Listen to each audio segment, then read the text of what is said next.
Hello, my friends. Pamela here. Thanks for joining me. Today we're going to be learning about the different ways that our nervous system responds when we have an event that is beyond our capacity to cope with. We can also call this a perceived threat or trauma. Now, we have the very basic ability to stay safe. And that's what our nervous system is trying to do when it puts us into these various responses. So I wanted to talk about the 3 different ways that we can respond. One of the ways, usually called fight-flight, is that we will become activated. This is because our sympathetic nervous system, part of the autonomic nervous system, which is we're not in control of it, activates us. It makes us breathe a little faster, it makes our heart beat a little bit faster, and it puts blood into the arms and the legs so that we are able to either fight or flee.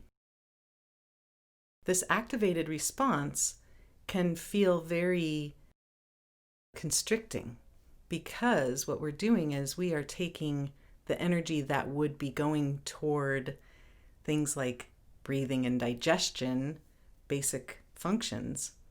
We're taking that and putting it into the arms and the legs so that now we are, in effect, able to fight or flee as needed.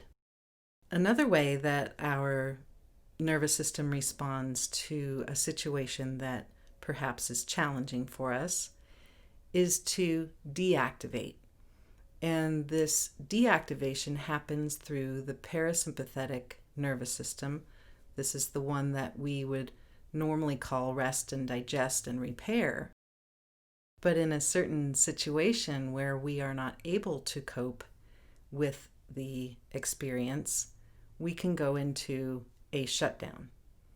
Sometimes this is called freeze, but I like to call it shutdown or withdrawal, or another term could be deactivated.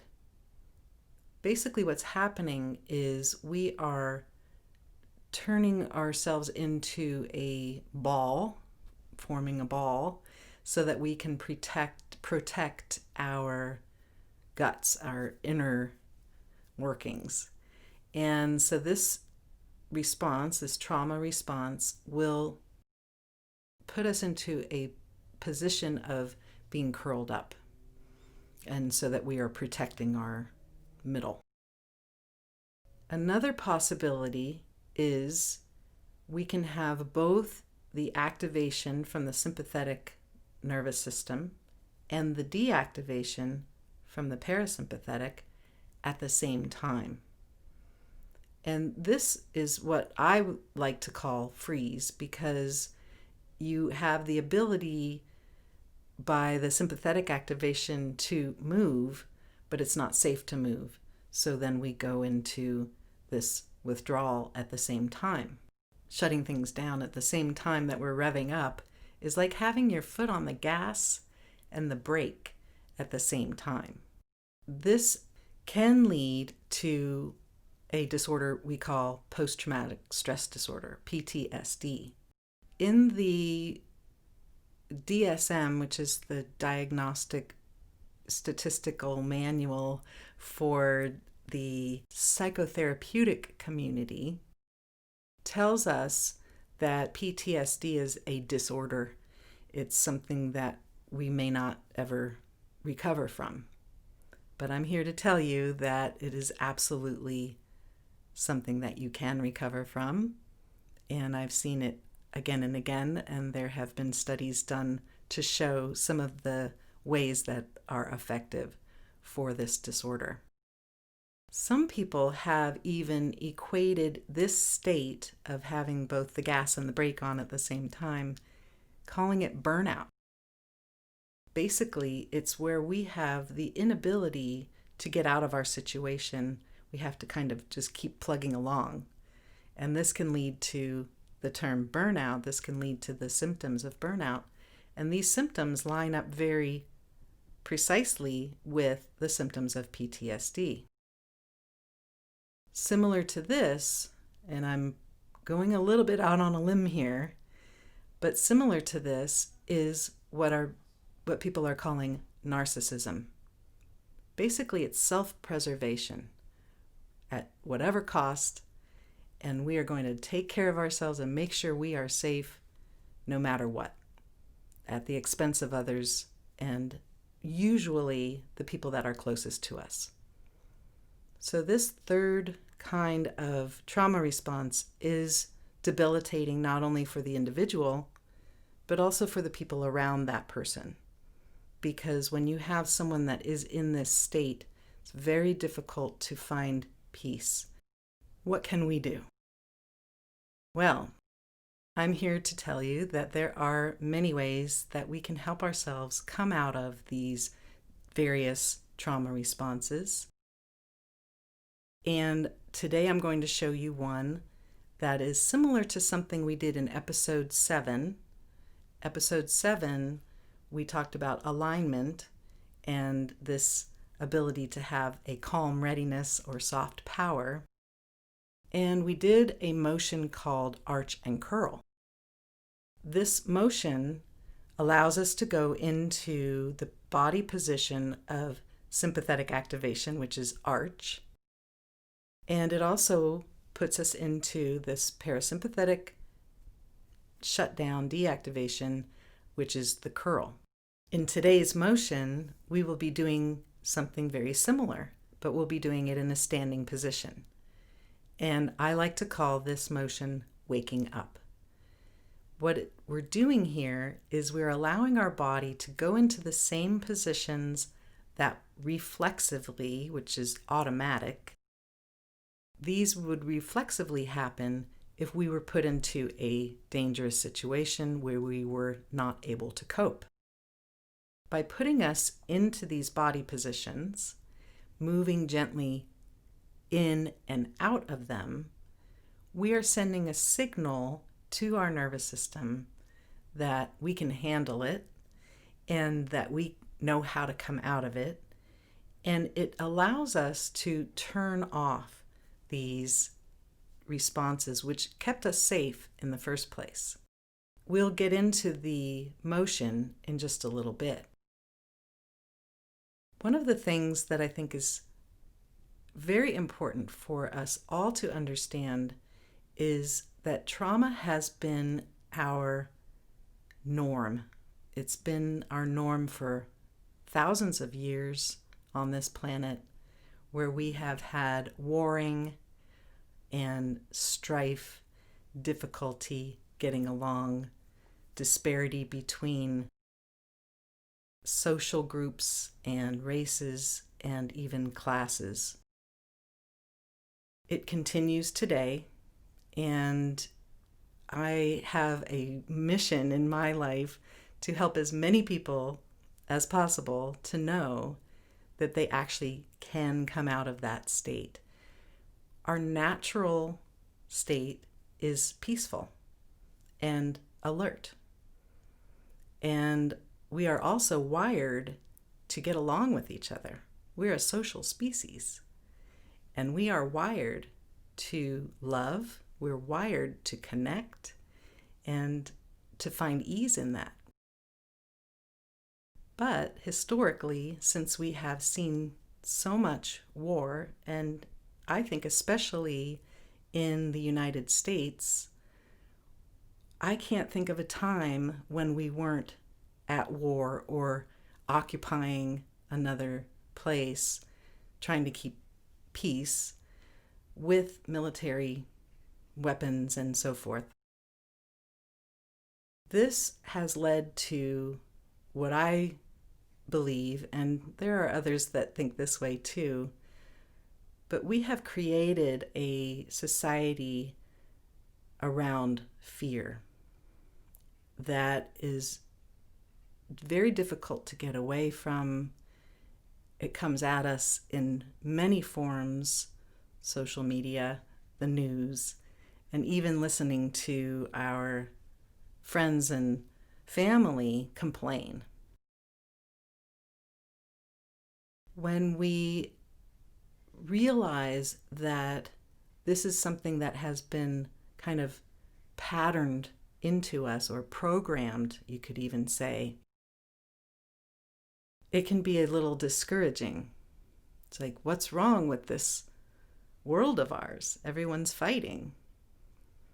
It is my belief that we can change this. And how do we do that? Because we are a social species, if we can get ourselves to a place where we are regulated in our nervous system, our emotions don't take us over, we have some sense of inner peace, this actually will allow the people around us to feel the same way, because we have mirror neurons which allow us to mirror each other's behavior. So as a person on planet Earth, if you could follow along with the things that you are learning from this show, you can actually get to a place of a regulation in emotion and have your nervous system be in this place of soft power, so we feel calm and at the same time alert and ready for whatever might come. The ability to go into a trauma response and come back out of it is what we call resilience. And in this lesson today, you'll be doing a motion that will allow you to go into and back out of our body position that is for the trauma response. So I invite you to look back at episode 7 for Arch and Curl, which allows you to do this in a seated position. Today's lesson, we're going to be doing standing. And I invite you to join me. This is called Waking Up. Please join in. Waking up. Curl your back by contracting your belly. Pull your bent arms in and bend and bring your knees together. Drop your head down. And then slowly extend your legs, torso, and arms up to the ceiling while softening your face and tipping your chin up until you can just see the ceiling. And then allow your arms to float down by your sides. Curl your back by contracting your belly. Pull your bent arms in and bend and bring your knees together. Drop your head down. And then slowly extend your legs, torso, and arms up to the ceiling while softening your face and tipping your chin up. And we'll do this 3 times.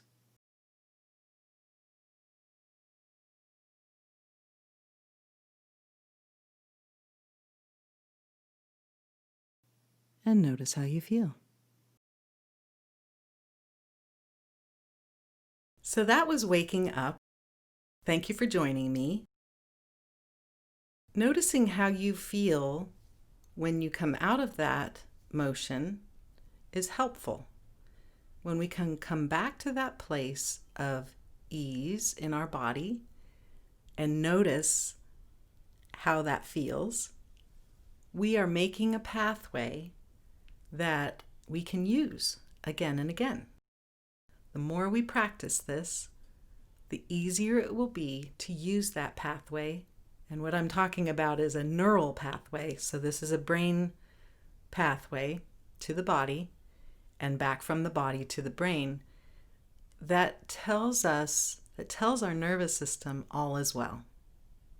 And the more we practice that, all is well, all is well, all is well, the easier it is for us to come out of a trauma response we may be stuck in, but also prevent them from happening in the first place, because we now know, oh, this is what happens and this is how I come back out.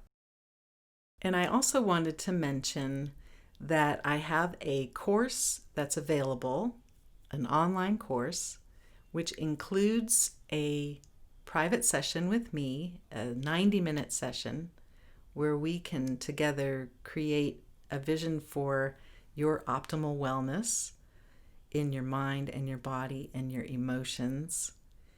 And the course itself is called Less Stress, More Comfort. Very simple title, because that's what it does. Some of the activities that we're doing here in the show are included, but there are many more. There are dozens of motions that you will learn to reduce stress in the moment, but also to develop this ability to be resilient so that whatever comes at you, you'll be able to handle it and not have the trauma response get stuck in your body. So I really encourage you to check that out and join the course and share the information with your family and friends. These are tools that you will have the rest of your life. So to recap what we learned today, we learned about the different kinds of trauma responses, which are natural. It just happens. It's our ability to keep ourselves safe when something arises where we are not able to cope.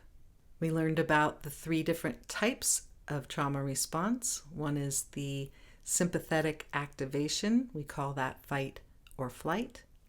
We have the parasympathetic activation, which is a shutdown or withdrawal. And then we also have the 3rd kind, which is a combination of the 2, which when we get stuck there, we end up with symptomology of PTSD, burnout, and narcissism. We did an activity today called Waking Up, which allows us to go into the body positions that correlate with these different trauma responses and then ease ourselves out, noticing pleasant sensations when we do, so that we can complete trauma responses, but we can also futuristically prevent them from happening because we are wiring our nervous system to know what it feels like when we are not in those particular states. Thank you so much for joining me. I appreciate you being here. Send yourself some appreciation too. This has been Move into Resilience. I'm Pamela Stokes. Take it easy.